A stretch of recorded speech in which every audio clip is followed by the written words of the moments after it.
ശാരീരികമായ ആരോഗ്യത്തിന് വേണ്ടി അല്ല പ്രാർത്ഥിക്കാനുള്ളത്. അതെല്ലാം ദൈവം കണ്ണടച്ചു കളയും. എന്താ വിശ്വസിക്കാൻ പറ്റുമോ?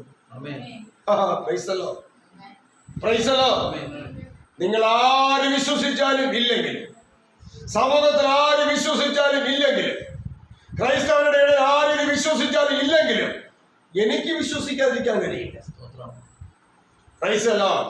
കാരണം അവനവൻ ഭക്ഷിക്കുന്ന ആഹാരം കൊണ്ടും അവനവൻ കുടിക്കുന്ന വെള്ളം കൊണ്ടുമാണ് അവനവന്റെ ശരീരത്തിന് നിലനിൽപ്പ്. അതിന് ദൈവം തടസ്സം ചെയ്യുന്നില്ല, അതിന് ദൈവം അനുവദിച്ചിരിക്കുക. ആഹാരം കഴിക്കാതെ, ദാഹജലം കുടിക്കാതെ, വ്യായാമത്തിന് വേണ്ടി അധ്വാനിക്കാതെ ദൈവം എനിക്ക് ആരോഗ്യം തരുമെന്ന് പറഞ്ഞാൽ അത് ദൈവത്തെ പരീക്ഷിക്കുക. നമ്മുടെ ദൈവത്തെ പരീക്ഷിക്കരുത്, നമ്മുടെ ദൈവത്തെ പരീക്ഷിക്കരുത്. ദൈവം നമ്മെ പരീക്ഷിക്കും, പക്ഷെ നാം ദൈവത്തെ പരീക്ഷിക്കരുത്. Hallelujah, hallelujah. അവർ യാത്രയിലാണെങ്കിലും, അധ്വാനത്തിലാണെങ്കിലും, കിടക്കയിലാണെങ്കിലും, അടുക്കള ജോലിയിലാണെങ്കിലും, ഉദ്യോഗത്തിലാണെങ്കിലും, വിദ്യാഭ്യാസത്തിലാണെങ്കിലും, എപ്പോൾ എവിടെ ആര് ഏത് പ്രായത്തിലുള്ളവർ ആയിരുന്നാലും അവരായിരിക്കുന്ന സ്ഥാനത്ത് ദൈവരാജ്യത്തിന് പ്രത്യാശയില്, നിത്യജീവന്റെ പ്രത്യാശയില്, നിത്യ വീടിന്റെ പ്രത്യാശയില്, ശാശ്വത ഭവനത്തിന്റെ പ്രത്യാശയില്, ആ ചിന്താ മനോഭാവത്തിൽ അവരായിരിക്കാൻ വേണ്ടി അവർക്ക് വേണ്ടി പ്രാർത്ഥിക്കാൻ ശുശ്രൂഷകർക്ക് ദൈവം അനുവദിച്ചിട്ടുണ്ട്.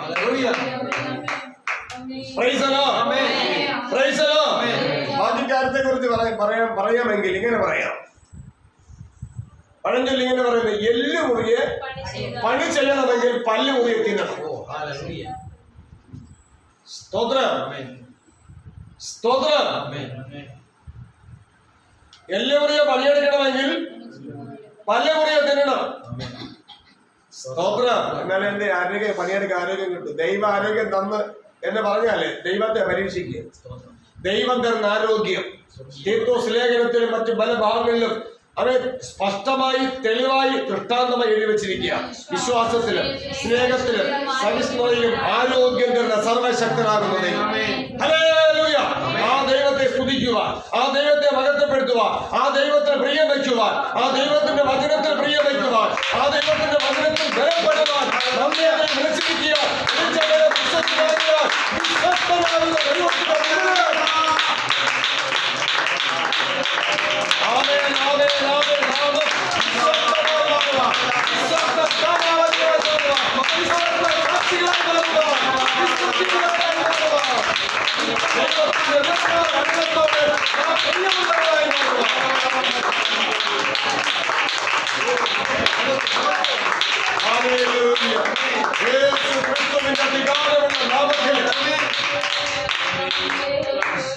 അതുകൊണ്ട് പ്രാർത്ഥിക്കാൻ തക്കവണ്ണം നാം തിരിച്ചറിവ് പ്രാപിക്കണം. അതുകൊണ്ട് കർത്താവിനെ ശിഷ്യന്മാര് ചോദിച്ചു, കർത്താവേ, യോഹന്നാൻ തന്നെ ശിഷ്യന്മാരെ പ്രാർത്ഥിക്കാൻ പഠിപ്പിച്ചു, ഞങ്ങളെയും പ്രാർത്ഥിക്കാൻ പഠിപ്പിക്കണമേ, പ്രാർത്ഥിക്കാൻ പഠിപ്പിക്കണമേ എന്ന് നമ്മുടെ കർത്താവ് യേശു ക്രിസ്തുവിനോട് ചോദിക്കുന്ന എത്ര വിശ്വാസികളുണ്ട്? പ്രാർത്ഥിക്കാൻ പഠിപ്പിക്കണമെന്ന് ചോദിക്കണമെന്ന് പ്രാർത്ഥിക്കണമെന്ന് പഠിപ്പിക്കുന്ന എത്ര ശുശ്രൂഷകരുണ്ട്?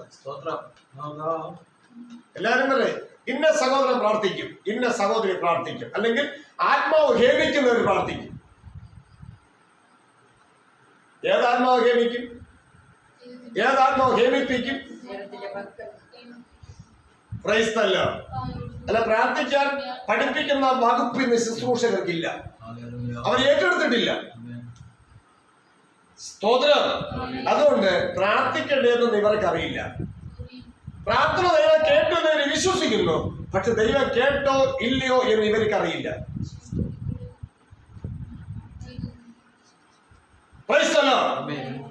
നമുക്കറിയാം, ലൂക്കോസ് സുവിശേഷം വായിക്കുമ്പോൾ ദേഹരക്ഷയ്ക്ക് വേണ്ടി ക്രൂശിലെ ഒരു കള്ളം ദൈവത്തോട് കർത്താവിനോട് ചോദിച്ചു. അതിനെക്കുറിച്ച് ആൾക്കാർ പറയുന്നത് പരിഹസിച്ചതാണെന്ന് അവരൊക്കെ പറയുന്നത്. എന്തോ ആയിക്കോട്ടെ, എന്തായാലും കർത്താവിനോട് ചോദിച്ചു, നിന്നെ രക്ഷിക്കാം, ഞങ്ങളെ രക്ഷിക്കാം.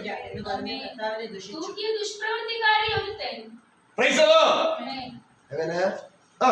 തൂക്കിയ ദുഷ്പ്രവൃത്തിക്കാരിൽ ഒരുത്തൻ, നീ ക്രിസ്തു അല്ലയോ, നിന്നെ തന്നെയും ഞങ്ങളെയും രക്ഷിക്ക എന്ന് പറഞ്ഞ് കർത്താവിനെ ദുഷിച്ചു. അതിലൊരു കാര്യം ചിന്തിക്കണം. ദേവരക്ഷയ്ക്ക് വേണ്ടി കർത്താവിനോട് ചോദിക്കുന്നത് കർത്താവിനെ ദുഷിക്കുന്നതാണ്. കാരണം കർത്താവിനോട് ചോദിക്കാതെ തന്നെ ദേവരക്ഷ കർത്താവ് തന്നിരിക്കുക.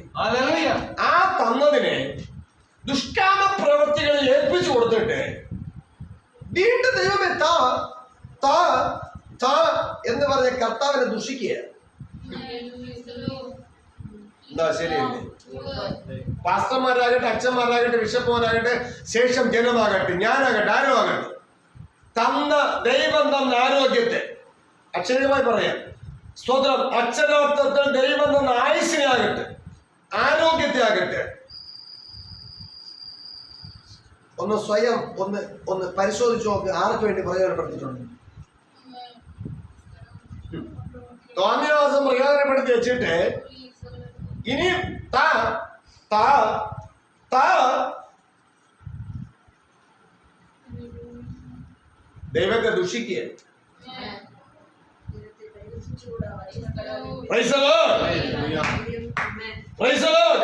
പറയുന്നു ദൈവത്തെ പരിഹസിച്ചുകൂടാ, ദൈവത്തെ ദുഷിച്ചുകൂടാ, ദൈവത്തെ പരീക്ഷിച്ചുകൂടാ. മനുഷ്യൻ വിതയ്ക്കുന്നു തന്നെ കൊയ്യും.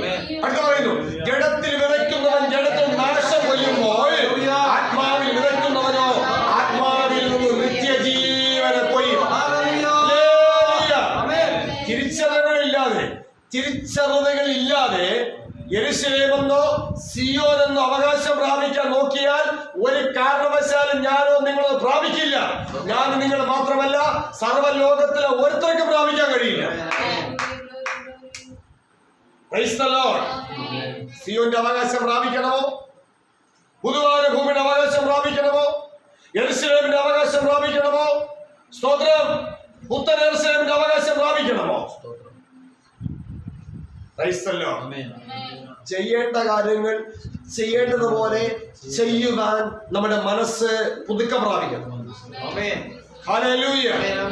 തന്നിഷ്ടത്തിന് പ്രാർത്ഥിച്ച് ദൈവത്തെ പരീക്ഷിച്ചിട്ട് സ്വർഗസിയോനിലേക്ക് പോകാമെന്ന് വിചാരിച്ചാൽ ഒരു കാരണവശാലും സാധിക്കില്ല എന്നതിന് ആകാശവും ഭൂമിയും സാക്ഷിയാണ്. സ്തോത്രം. അതുകൊണ്ടാണ് ആത്മാർത്ഥതയോട് ആത്മാവ് പഠിപ്പിക്കുന്നത്. ഭൂമിയിലുള്ളതല്ല ഇടങ്ങളിലുള്ളതന്നെ ചിന്തിപ്പി. അത് ചിന്തിക്കുക മാത്രമല്ല, അത് ജനത്തെ പഠിപ്പിക്കണം, അത് പ്രാർത്ഥിക്കാൻ പഠിപ്പിക്കണം, അതിനുവേണ്ടി ഉപസിക്കാൻ പഠിപ്പിക്കണം, അതിനുവേണ്ടി കാത്തിരിക്കാൻ പഠിപ്പിക്കണം. ഒന്നും പഠിപ്പിക്കാതെ ദൈവത്തിന്റെ ശുശ്രൂഷയാണ് ഞാൻ ചെയ്യുന്നതെന്ന് പറഞ്ഞാൽ ദൈവത്തിന്റെ ശുശ്രൂഷ ആകത്തില്ല. അതുകൊണ്ടാണ് ആൾക്കാർ ഇന്ന് പറയുന്നത് ഞാൻ കർത്താവിന്റെ വേലയാണ് ചെയ്യേണ്ടത്. അത് ശരിയാണ്. വേലക്കാര് കൂലി വാങ്ങി തിന്ന് മുഖം തുടച്ചിട്ട് പോകുന്നു. എങ്ങോട്ട്? അവന്റെ വീട്ടിലേക്ക് പോകുന്നു. ഏത് വീട്ടിലേക്ക്? പാതാള വീട്ടിലേക്ക്. അത് കറക്റ്റാണ്. വേല, ദൈവത്തിന്റെ വേല ചെയ്യുന്നു. പൈസലോ നമ്മളിൽ ഒരു വ്യക്തി പോലും ദൈവത്തിന്റെ വേല ചെയ്യുന്നു എന്നല്ല പറയാനുള്ളത്, ദൈവത്തിന്റെ സാക്ഷികളായി ശുശ്രൂഷ ചെയ്യുന്നു.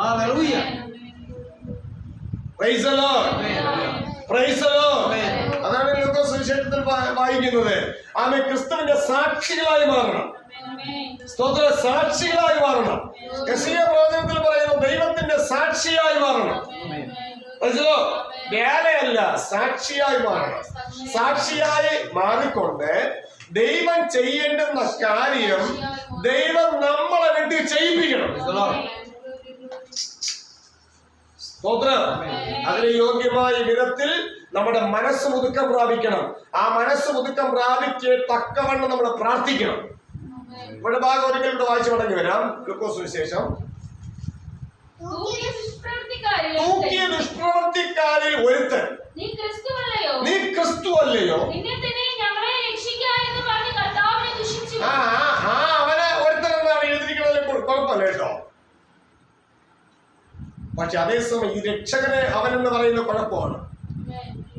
ഈ രക്ഷകനാകുന്ന ക്രിസ്തുവിനെ ബൈബിളിൽ അവനെന്ന് എഴുതിയിരിക്കുന്ന കുഴപ്പമാണ്. അതിനേക്കാൾ കുഴപ്പമാണ് നമ്മൾ അവൻ എന്ന് പറഞ്ഞാൽ.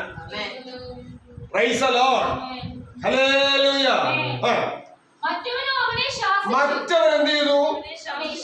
കർത്താവിനെ ദുഷിച്ചവനെ ശാസിച്ചു. കർത്താവിനെ ദുഷിച്ചവനെ സ്നേഹിച്ചില്ല കേട്ടോ. കർത്താവിനെ ദുഷിച്ചവനെ ശാസിച്ചു. നമ്മൾ ശാസിക്കുമോ? കർത്താവിനെ ദുഷിക്കുന്നവനെ ശാസിക്കാം, മാനസാന്തരപ്പെട്ടാൽ ക്ഷമിക്കാം. കർത്താവിനെ ദുഷിക്കുന്നവനെ ശാസിക്കാൻ ശുശ്രൂഷകരെ പഠിപ്പിക്കുമോ? സ്നേഹിക്കാൻ പഠിപ്പിക്കും, അനുഗ്രഹിക്കാൻ വേണ്ടി പഠിപ്പിക്കും. പക്ഷേ നന്നായി രാവിലെ എഴുന്നേറ്റ് സ്നേഹിതനെ ഉച്ചത്തിൽ അനുഗ്രഹിച്ചാൽ അത് അനുഗ്രഹിക്കുന്നവന് ശാപമായി മാറും. ഈ നിയമം മറന്നു പോകരുത് നമ്മള്.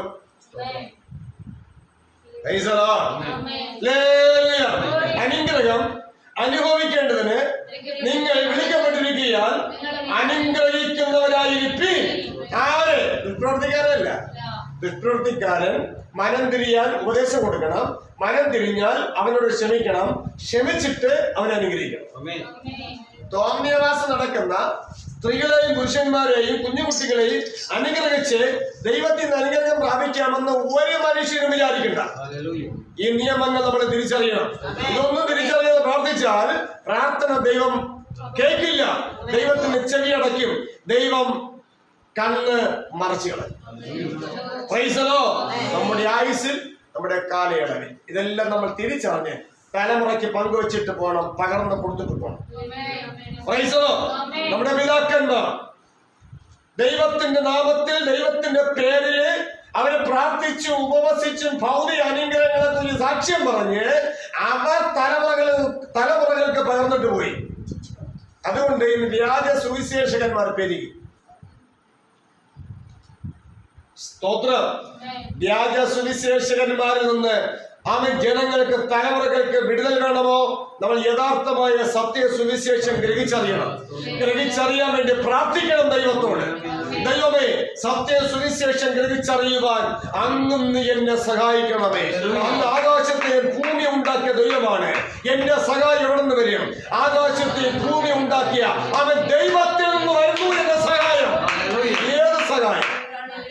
സത്യവും സുവിശേഷം തിരിച്ചറിയേണ്ട സഹായം.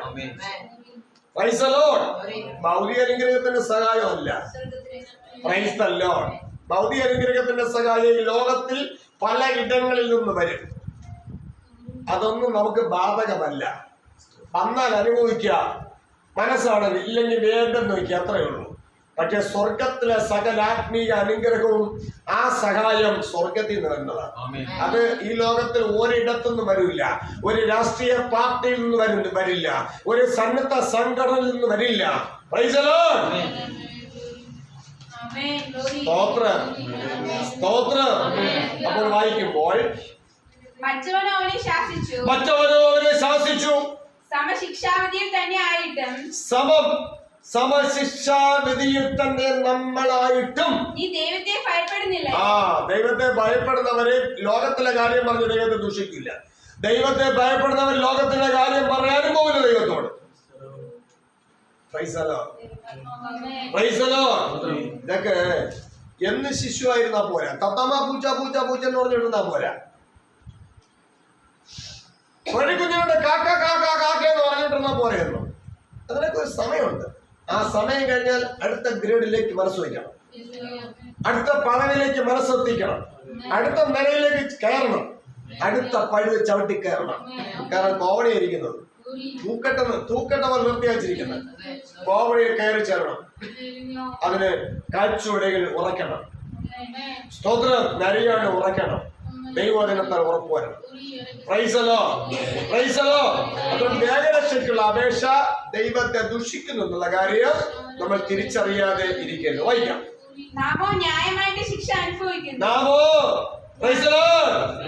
നമ്മുടെ ജീവിതത്തില് ഇത്രത്തോളം നമ്മൾ ക്രിസ്ത്യാനായിട്ട് ജീവിച്ചല്ലോ, അതിനപ്പുറമായിട്ട് പോട്ടെ പെന്തക്കോസ്തായിട്ട് ജീവിച്ചല്ലോ. നമ്മുടെ ജീവിതത്തിൽ വന്ന ശിക്ഷ നമ്മൾ പറഞ്ഞിട്ടുണ്ടോ? ന്യായമായ ശിക്ഷയാണ് എന്റെ ജീവിതത്തിൽ വന്നെന്ന് പറഞ്ഞിട്ടുണ്ടോ? പറയാതെ പഠിപ്പിച്ചിട്ടുണ്ടോ?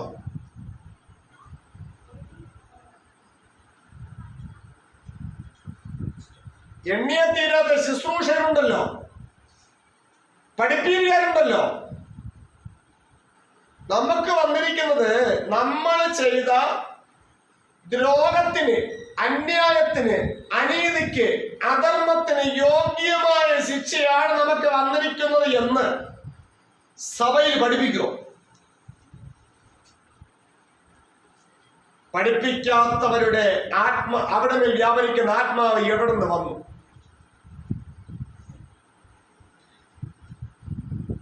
Praise the Lord.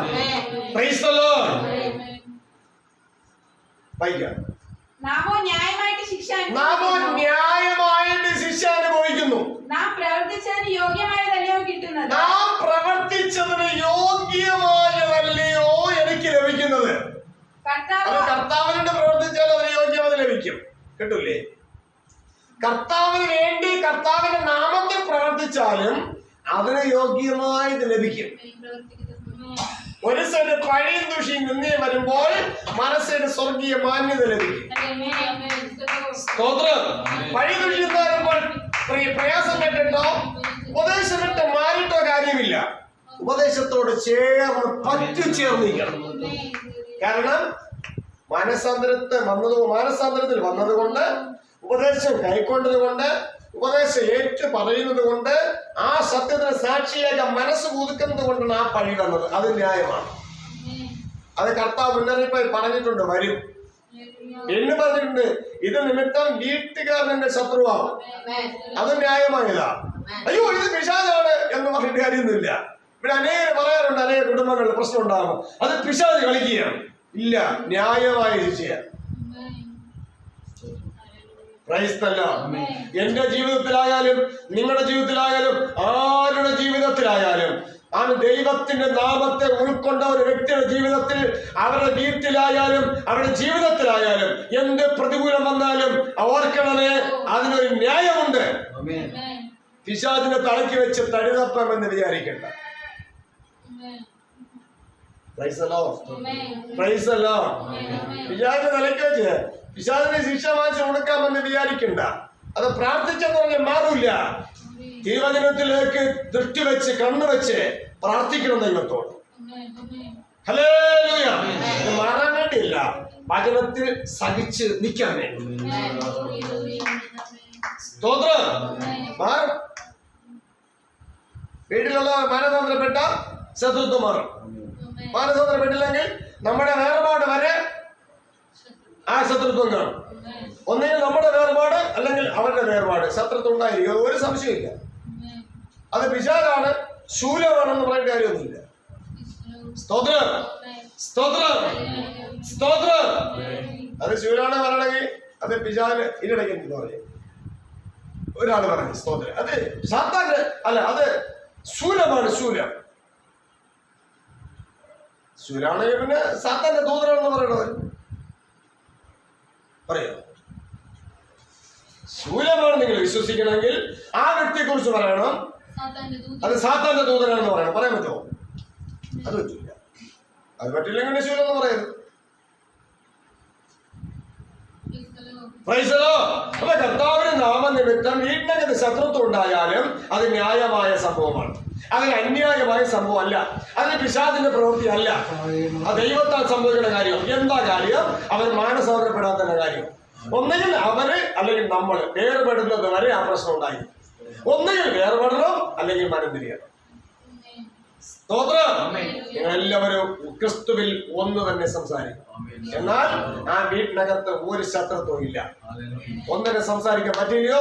ശത്രുത്വം ഉണ്ട്, അത് ഒരു സംശയമില്ല. അവിടെ വായിക്കുമ്പോൾ നാം പ്രവർത്തിച്ചതിന് യോഗ്യമായതല്ലയോ കിട്ടുന്നത്? കർത്താവോ അരുതാത്തതൊന്നും ചെയ്തിട്ടില്ല.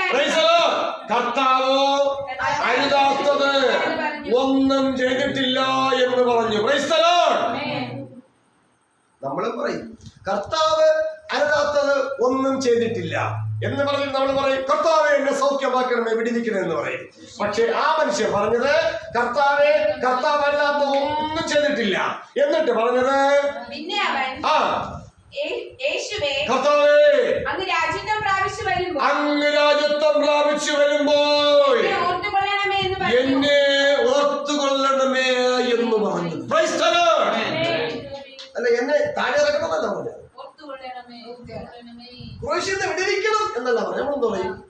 കർത്താവ് നല്ലവനാണ്, ഓക്കെ, പക്ഷെ എനിക്ക് സൗഖ്യം വേണം, എനിക്ക് വിടുതൽ വേണം, എനിക്ക് സമ്പത്ത് വേണം, എനിക്ക് ആരോഗ്യം വേണം. എന്തിനാ? ആരാധനകൾക്ക് പോയി കൈയടിച്ച് നൃത്തമൊക്കെ ദൈവത്തെ സ്തുതിക്കാനല്ല ആരോഗ്യം ചോദിക്കുന്നത്, അടുത്തവന് വേണ്ടി കൂട്ടിയിക്കാൻ. നമുക്കറിയാമല്ലോ, ആരോഗ്യമില്ലാതിരുന്നു, പ്രാർത്ഥിച്ചു, ഓക്കെ ആയിക്കോട്ടെ, അവന്റെ നന്മയ്ക്ക് വേണ്ടി ഒരു വിടുതൽ ദൈവം കൊടുത്തു. പക്ഷെ പിന്നെ അവൻ എത്രയോ സാധനം വരും. അനുഭവം നമുക്കറിയാലോ, ഓരോ അനേകം നമുക്കറിയാം, നമുക്കറിയാം നമ്മളെ കുറിച്ച്. പിന്നെ മരണ വീട്ടിൽ പോകും, കല്യാണ വീട്ടിൽ പോകും, ബിസിനസിന് പോകും, ജോലിക്ക് പോകും, ആശുപത്രിയിൽ പോകും, രാഷ്ട്രീയത്തിലേക്ക് പോകും, എങ്ങും പോകും.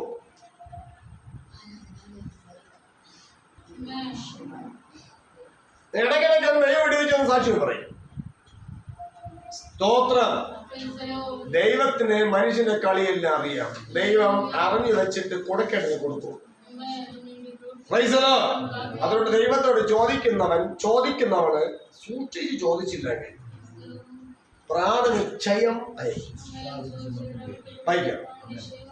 കർത്താവേ, അങ്ങ് രാജ്യത്വം പ്രാപിച്ചു വരുമ്പോൾ എന്നെ ഓർത്തുകൊള്ളണമേ എന്ന് പറഞ്ഞു. അടുത്ത കർത്താവ് ആ മനുഷ്യനോട് ഇന്ന് സ്പോട്ടിൽ മറുപടിയാണ്, ഇങ്ങോട്ട് നേരെ കൊണ്ട് മറുപടിയാണ്. ഇദ്ദേഹം പറഞ്ഞ വായെടുത്ത് അടുത്തോടെ മറുപടിയും കിട്ടി. ഇന്ന് നീ എന്നോട് കൂടെ എന്ന് സത്യമായി ഞാൻ നിന്നോട് പറയുന്നു. ഹല്ലേലൂയ. നമ്മൾ രോഗം വരുമ്പോൾ പറയുന്നത്, കർത്താവേ അങ്ങ് രാജ്യത്വം പ്രാപിച്ചു വരുമ്പോൾ എന്നെ ഓർത്തു കൊള്ളണമെന്ന് പറയുന്നു. സൗഖ്യത്തിനാണ് പ്രാർത്ഥന. ഇതെല്ലാം കർത്താവിനെ ദൂഷിക്കുക. തിരിച്ചറിവ് പ്രാപിക്കാത്ത കാരണം എന്ന് ചോദിച്ചാൽ വചനത്തിൽ പ്രിയമല്ലാത്തതുകൊണ്ട്. വചനത്തിൽ പ്രിയമുണ്ടെങ്കിൽ ദൈവത്തിന് പ്രിയമുള്ളവരായി മാറും.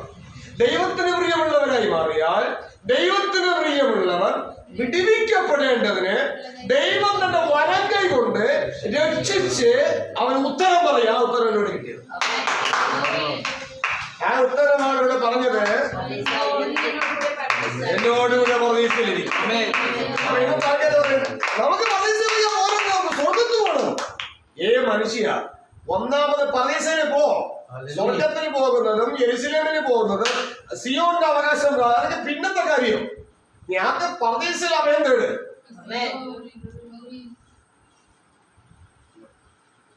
സ്തോത്രം, സ്തോത്രം.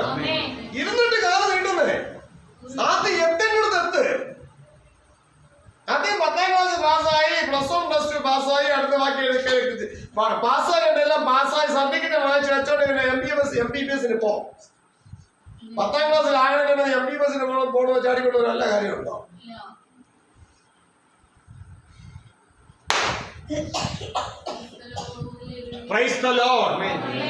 തിരിച്ചറിവിന്റെ ആത്മാവിൽ നമ്മൾ ബലപ്പെടണം, അല്ലേ? അതിന് സദൃശവാക്യം 19:8 വായിക്കുമ്പോൾ ബുദ്ധി സമ്പാദിക്കുന്നവൻ തന്റെ പ്രാണനെ സ്നേഹിക്കുന്നു. ഹല്ലേലൂയ. തന്റെ പ്രാണനെ സ്നേഹിച്ചത് കൊണ്ടാണ് ആ ദുഷ്പ്രവൃത്തിക്കാരൻ കർത്താവിനോട് പറഞ്ഞു, കർത്താവേ അങ്ങ് രാജ്യത്വം പ്രാപിച്ചു വരുമ്പോൾ എല്ലാം പ്രാണനെ ചോദിക്കുക. എന്നെ പ്രാണനാണ് പ്രാർത്ഥിക്കുന്നത്. ഈ കർത്താവിനോട് പ്രാണനാണ് കർത്താവിനോട് അപേക്ഷിക്കുന്നത്. എന്നെ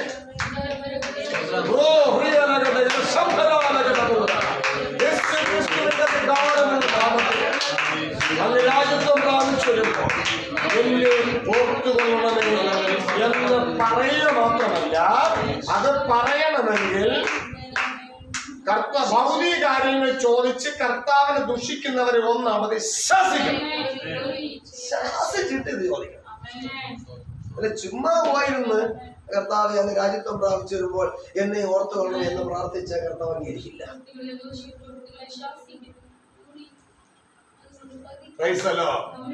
അതാണ് ന്യായനീതി പഠിക്കാൻ ബൈബിൾ എഴുതി വെച്ചിരിക്കുന്നത്. ദൈവത്തിന്റെ നീതിയുള്ള വിധികളെ പഠിക്കണം, അത് പഠിപ്പിക്കണം, എഴുതി വെച്ചിരിക്കുന്നത്. അതുകൊണ്ട് ഇതിനെല്ലാം നമ്മൾ കൂട്ടിസാക്ഷികളായി മാറും. ഹല്ലേലൂയ. ബുദ്ധി സമ്പാദിക്കണം, പ്രാണനെ സ്നേഹിക്കുന്നു. ബോധം കാത്തുകൊള്ളുന്നവൻ നന്മ പ്രാപിക്കും. ബോധം, പാപബോധം, ദൈവിക ബോധം കാത്തുകൊള്ളുന്നവൻ നന്മ പ്രാപിക്കും. പ്രാർത്ഥിച്ചാൽ നമ്മൾ കിട്ടൂല കേട്ടോ. ബോധം കാത്തു നമ്മൾ പ്രാർത്ഥിക്കണ്ടേ? വേണം. എന്തിനു വേണ്ടി? ബോധം കാത്തുകൊള്ളാൻ വേണ്ടിയുള്ള കൃപയ്ക്കായി പ്രാർത്ഥിക്കും. നന്മയ്ക്കായിട്ടല്ല പ്രാർത്ഥിക്കേണ്ടത്. നന്മ പ്രാപിക്കണമെങ്കിൽ ബോധം വേണം. ബോധം വേണമെങ്കിൽ ബോധത്തിനായി പ്രാർത്ഥിക്കണം. പ്രാർത്ഥിക്കുക മാത്രം പോരാ, ബോധം കേൾക്കാൻ വേണം. ബോധം പറഞ്ഞു തരുമ്പോൾ ബോധം നമ്മൾ കേട്ട് പഠിക്കണം. ദൈവത്തോട് പ്രാർത്ഥിക്കണം. ഹല്ലേലൂയ. അങ്ങനെ നമ്മൾ ദൈവ വിഷയമായി സമ്പന്നരായി മാറിയാൽ ദൈവരാജ്യത്തിന് അവകാശികളായി മാറും. ശാശ്വത അവകാശം കിട്ടും. ഇവിടെ ഒന്നും നമുക്ക് ശാശ്വതമായത് അല്ല, എല്ലാം താൽക്കാലികം മാത്രം. ശാശ്വതമായ അവകാശം പ്രാപിക്കേണ്ടതിന് വേണ്ടിയുള്ള മുഖ്യ ഉപദേശം ദൈവം നമുക്ക് തരുന്ന ഈ ഉപദേശ രൂപങ്ങളെ, ദാനമായി തരുന്ന ഈ ഉപദേശ രൂപങ്ങളെ ശിരസാൽ വഹിച്ച് സാക്ഷിയാകുവാൻ ദൈവാത്മാവിൽ നമുക്ക് ശരണപ്പെടാം. ആമേൻ, ആമേൻ, ആമേൻ. അതുകൊണ്ട് നമ്മുടെ ബലഹീനതകൾക്ക് പരിശുദ്ധാത്മാവ് നിൽക്കും. ആമേൻ, സ്തോത്രം. Hallelujah, hallelujah. പക്ഷപാതം ചെയ്യും. പക്ഷേ നമ്മുടെ ആഗ്രഹം ദൈവത്തിന്റെ ഹിതമാണ്. നമ്മുടെ ആഗ്രഹം ലോകത്തിന്റെ ഹിതമാണെങ്കിൽ പരിശുദ്ധാത്മാവ് പക്ഷപാതം ചെയ്യില്ല. ഓർത്തുകൊള്ളുക, ആരൊക്കെ സിമ്പതി ഉള്ളവരാണെങ്കിലും ആരോടൊക്കെ സിമ്പതി കാണിക്കുന്നവരാണെങ്കിലും ദൈവത്തിന് ഒരു സിമ്പതിയും ആരോടുമില്ല. ദൈവത്തിന്റെ വചനത്തോട് ചേർന്ന് നിൽക്കുമ്പോ ദൈവത്തിന് സിമ്പതി ഉണ്ട്. അതുകൊണ്ട് 112 വായിച്ചു, ദൈവത്തിന്റെ വചനത്തിൽ ഏറ്റവും പ്രിയപ്പെടുന്നവൻ ഭാഗ്യവാൻ എന്നാണ്. സ്വന്തം ശേഷം നാളുകളിൽ എത്രത്തോളം ഈ ലോകത്തിൽ ജീവിച്ചിരിക്കാൻ സാധിക്കുമോ അത്രത്തോളം ദൈവവചനത്തിൽ പ്രിയം വെക്കേണ്ട വരപ്രാപ്തിക്കായും നമുക്ക് പ്രാർത്ഥിക്കാം. എഴുന്നേൽക്കാം.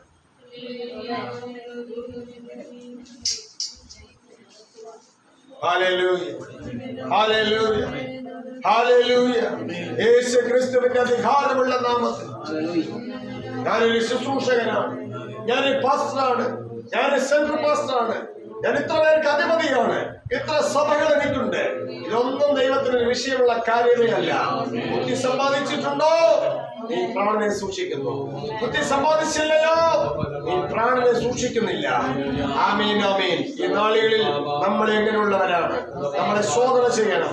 ദൈവം നമ്മെ ശോധന ചെയ്യും. ദൈവം നമ്മെ പരീക്ഷിക്കും. എന്നിട്ട് പരിശുദ്ധാത്മാവിനെ കൂടെ ബോധം തരും. ആ ബോധം നമ്മളെ കാത്തുകൊണ്ടാൽ അതിന് ബലഹീനതകൾക്ക് പരിഹാരം യേശു ക്രിസ്തുവിൽ കൂടെ നമുക്ക് ലഭിക്കും. അവിടെയാണ് യേശു ക്രിസ്തുവിന്റെ സ്നേഹം, നിത്യ സ്നേഹത്തായ സ്നേഹം. ആ സ്നേഹത്തിന് കൂട്ടവകാശികളായി യാത്ര ചെയ്യുവാൻ തക്കതായ ദൈവകൃപയ്ക്കായി നമുക്ക് എല്ലാവർക്കും വൈകളെ തുറന്ന് പ്രാർത്ഥിക്കാം. ഭൗതികമായ അനുഗ്രഹങ്ങളെ പ്രാർത്ഥിച്ചു ദൈവത്തെ ദുഷിക്കുന്നവരെ ശാസിച്ചു നിത്യജീവന് വേണ്ടി നാം മുട്ടുമടക്കുക, വചനം വായിക്കുക, പ്രാർത്ഥിക്കുക, അതിന് യോഗ്യമായ ഉപദേശങ്ങളെ പ്രാപിച്ചെടുക്കുക.